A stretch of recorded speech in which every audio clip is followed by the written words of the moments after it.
The small town of Cedar Grove had always been a quiet place, nestled between rolling hills and thick forests that stretched endlessly beyond the town limits. Life here moved slowly, measured by the changing seasons and the familiar faces that filled its streets.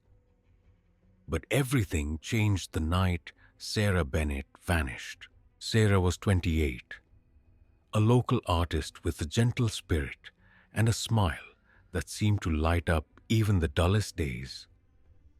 That evening, she had told a friend she was going for a walk, craving the solitude of the forest paths she loved so much.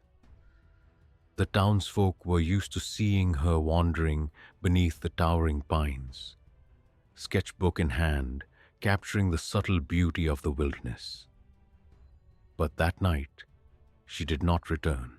When Sarah failed to show up for work the next morning, whispers began to ripple through Cedar Grove.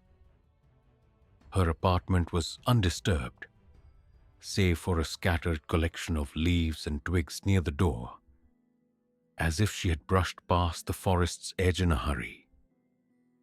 Concern turned to alarm when a search party found her sketchbook abandoned beside a narrow trail leading deeper into the woods.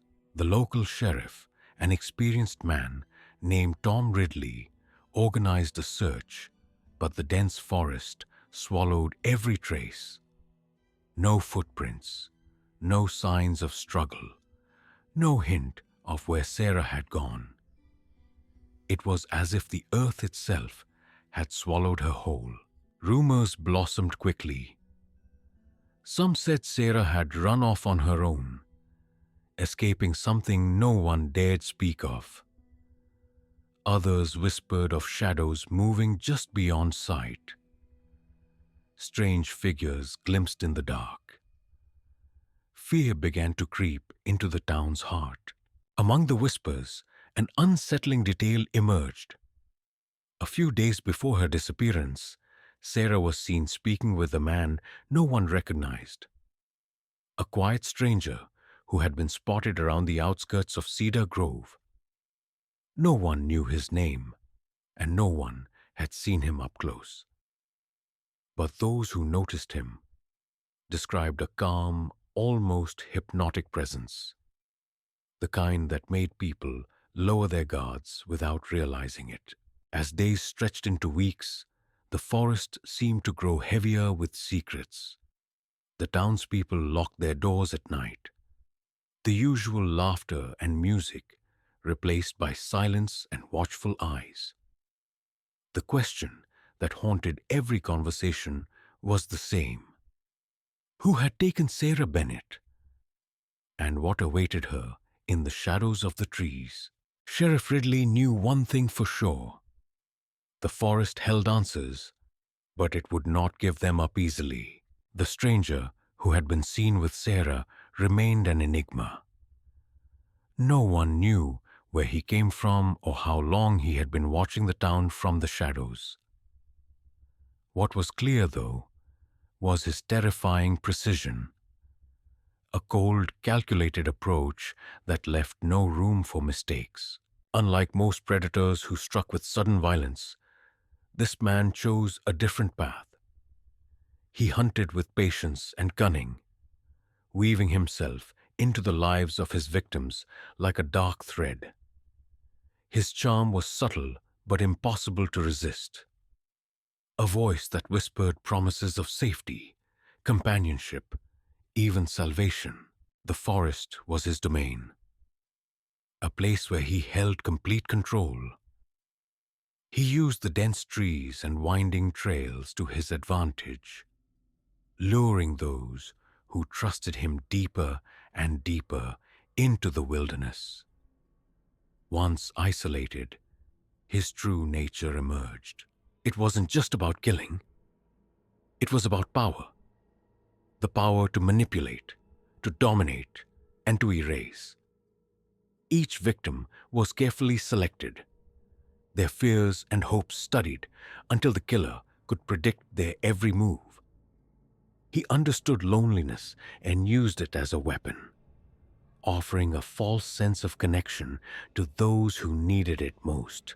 Some in the nearby towns had whispered about missing hikers and campers, but nothing concrete had ever come to light. No bodies, no leads, just a lingering sense of dread that the forest itself was alive with secrets better left undiscovered. Sarah was not the first to fall under his spell. Others had vanished before her, quietly, without fanfare. Each disappearance was a thread in the killer's dark tapestry, a story never told, but written in silence beneath the trees.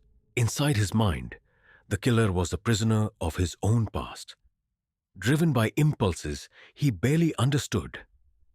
Yet his actions were deliberate, almost ritualistic. The forest was more than a hiding place.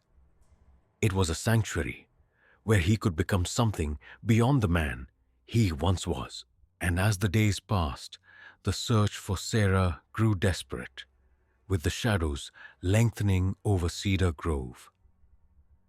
The killer watched and waited, knowing that soon someone would come looking for answers in the forest's depths, answers that could cost them everything. Cedar Grove was no longer the town it once was.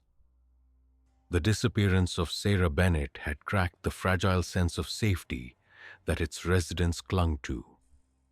And now fear seeped into every corner of daily life like a slow poison. People locked their doors earlier, walked home in groups, and spoke in hushed tones about shadows lurking at the forest's edge. Local businesses suffered as customers stayed away after sunset, and the usual hum of laughter and chatter faded to an uneasy silence. Mothers warned their children not to stray too far. Teenagers found themselves paralyzed by the rumors that grew darker with each passing day. In the town square, a bulletin board was plastered with missing person posters.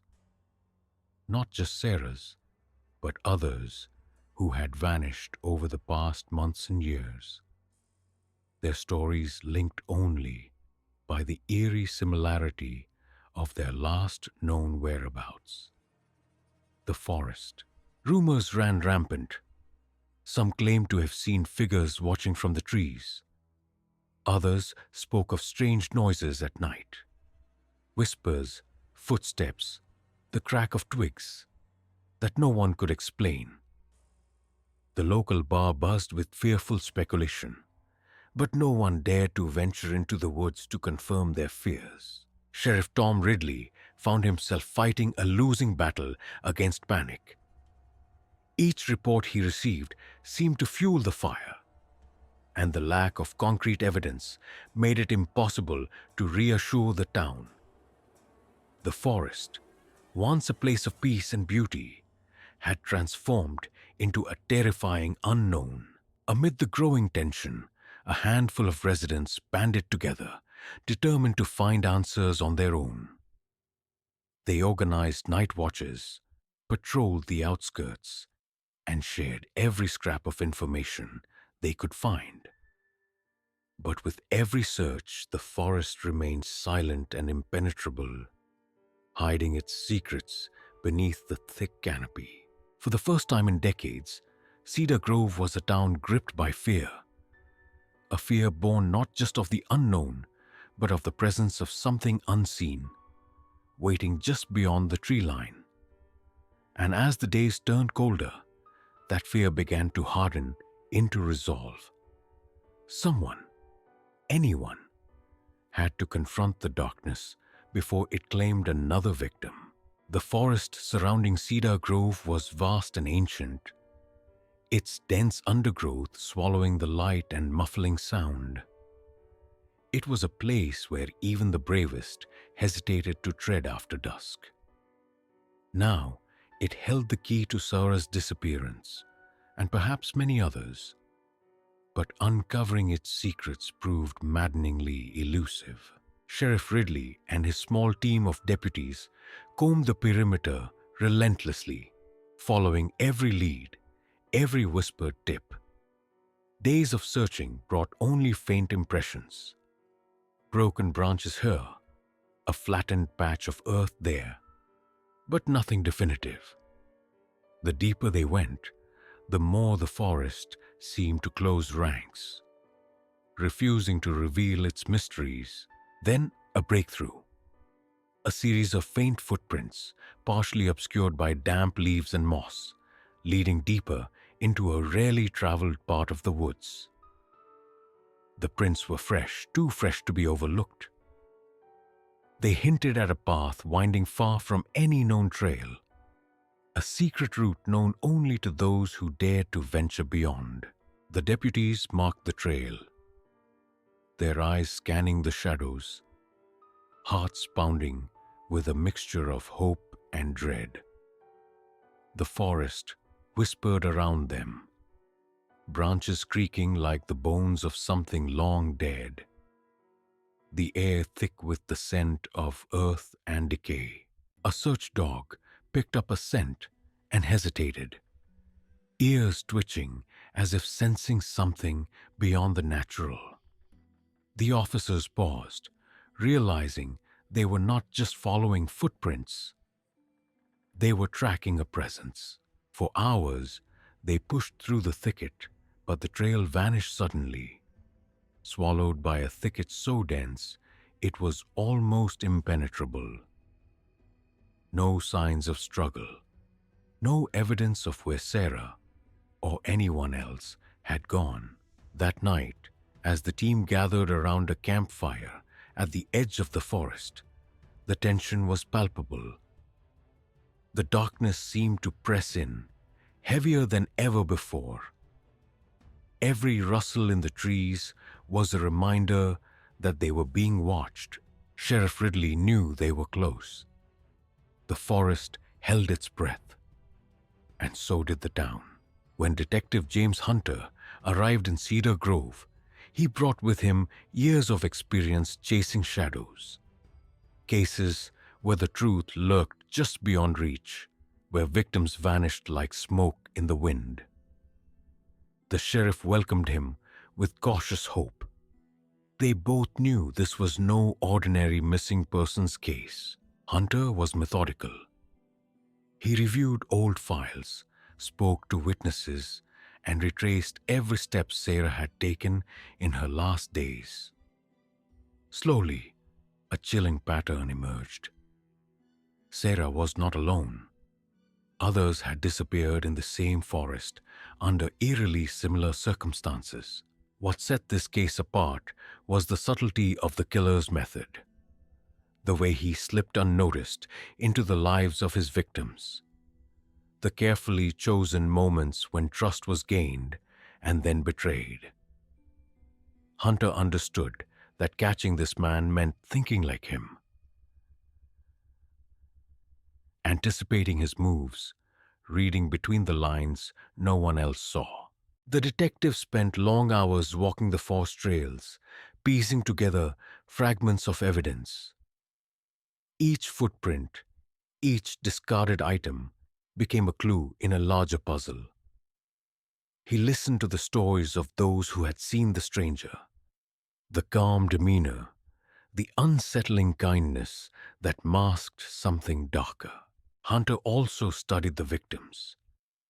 He looked beyond their disappearances to find connections, shared loneliness, vulnerability, a craving for connection that the killer exploited.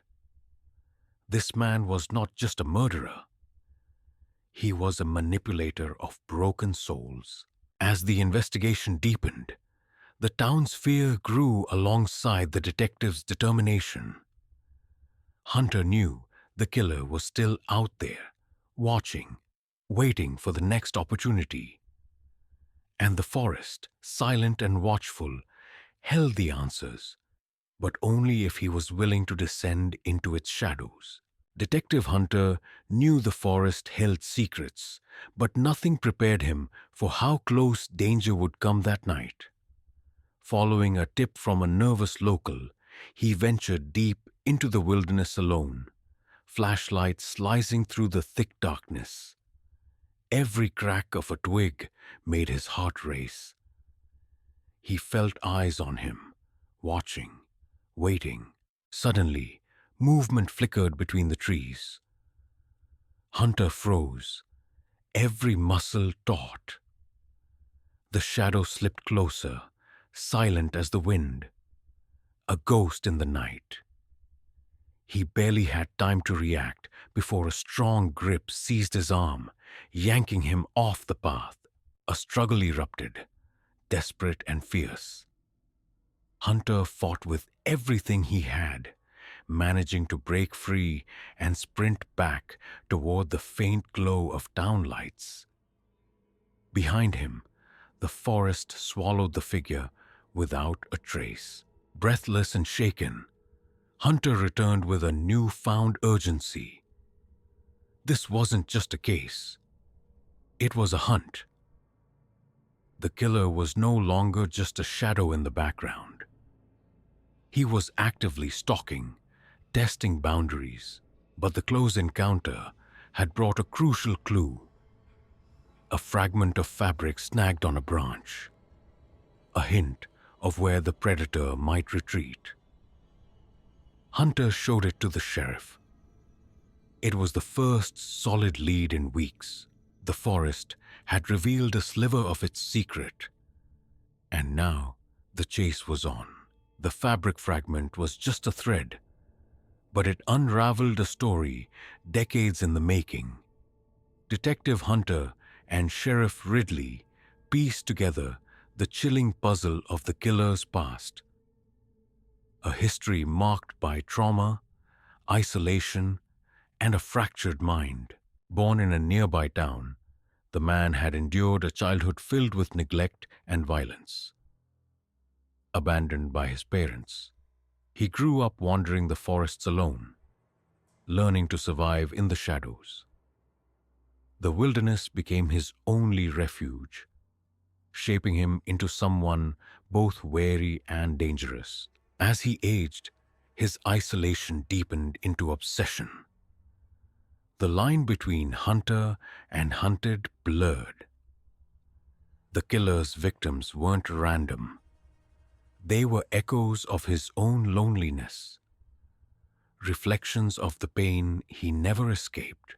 Psychologists consulted by Hunter painted a portrait of a man fractured by rage and despair, driven by a need for control and connection twisted beyond repair.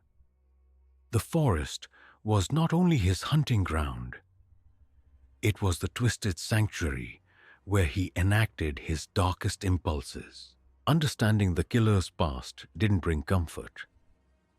Instead, it cast a longer shadow over Cedar Grove, revealing how close evil could lurk, hidden behind the trees and beneath the surface of everyday life. As the grip of fear tightened, Cedar Grove began to unravel. The forest's silence gave way to whispered accusations and shattered trust among neighbors. No one was above suspicion, and the line between victim and culprit blurred. Every stranger was eyed with suspicion. Every unfamiliar voice met with guarded hostility. Families barred their doors and watched their children closely. But suspicion seeped deeper. Friends doubted friends, and even longtime residents questioned each other's motives. Rumors grew wild and dangerous. Someone was blamed for the disappearances without evidence. Old grudges resurfaced, fueling paranoia that spread like wildfire. Vigilante groups formed, patrolling the outskirts of town, their desperation twisting into anger. The sheriff struggled to maintain order, trying to quell the rising hysteria while keeping the investigation alive. Detective Hunter found himself caught between the townspeople's growing fear and the cold, hard facts of the case. Amid the chaos, the killer moved silently, exploiting the town's fractures. The forest whispered its secrets, but no one dared listen, too afraid of what they might hear. The killer's confidence grew reckless, and that recklessness would be his downfall. A careless mistake, a dropped item, a trace left behind, gave Detective Hunter the break he needed. The pieces of the puzzle began to fit together, revealing a pattern that pointed straight to the heart of the forest. Hunter, Sheriff Ridley, and a small team prepared for a final operation. Armed with flashlights and weapons, they entered the woods under the cover of night, guided by the faintest clues and a grim determination. The forest closed around them like a living thing, shadows twisting and shifting with every step. The tension was unbearable. Every rustle seemed a threat, every shadow a hiding place for death. Then, a figure emerged, silent, cold, watching. The confrontation was sudden and violent. A desperate struggle between hunter and hunted beneath the towering trees. The fight tested their strength and will. But in the end, the killer was caught. His reign of terror brought to a brutal halt. With the killer finally in custody, Cedar Grove was left to grapple with the wounds he had inflicted. The forest no longer whispered only fear. It echoed with the quiet sobs of a town trying to heal. Survivors and families of the lost faced a future shadowed by grief, but also by a fragile hope. Detective Hunter sat alone one evening, reflecting on the case that had consumed him. The darkness he had faced was real and raw, a reminder that evil often wears a mask of normalcy. Yet, despite the horrors, life in Cedar Grove began to stir back to its rhythm, cautious but determined. The scars left by the man who lurked in the woods would never fully fade. But from the shadows of fear, the town found strength to rebuild, to remember, and to protect. The forest remained vast and silent, a reminder that some mysteries might never fully be understood. Yet for Cedar Grove, the nightmare was over, at least for now.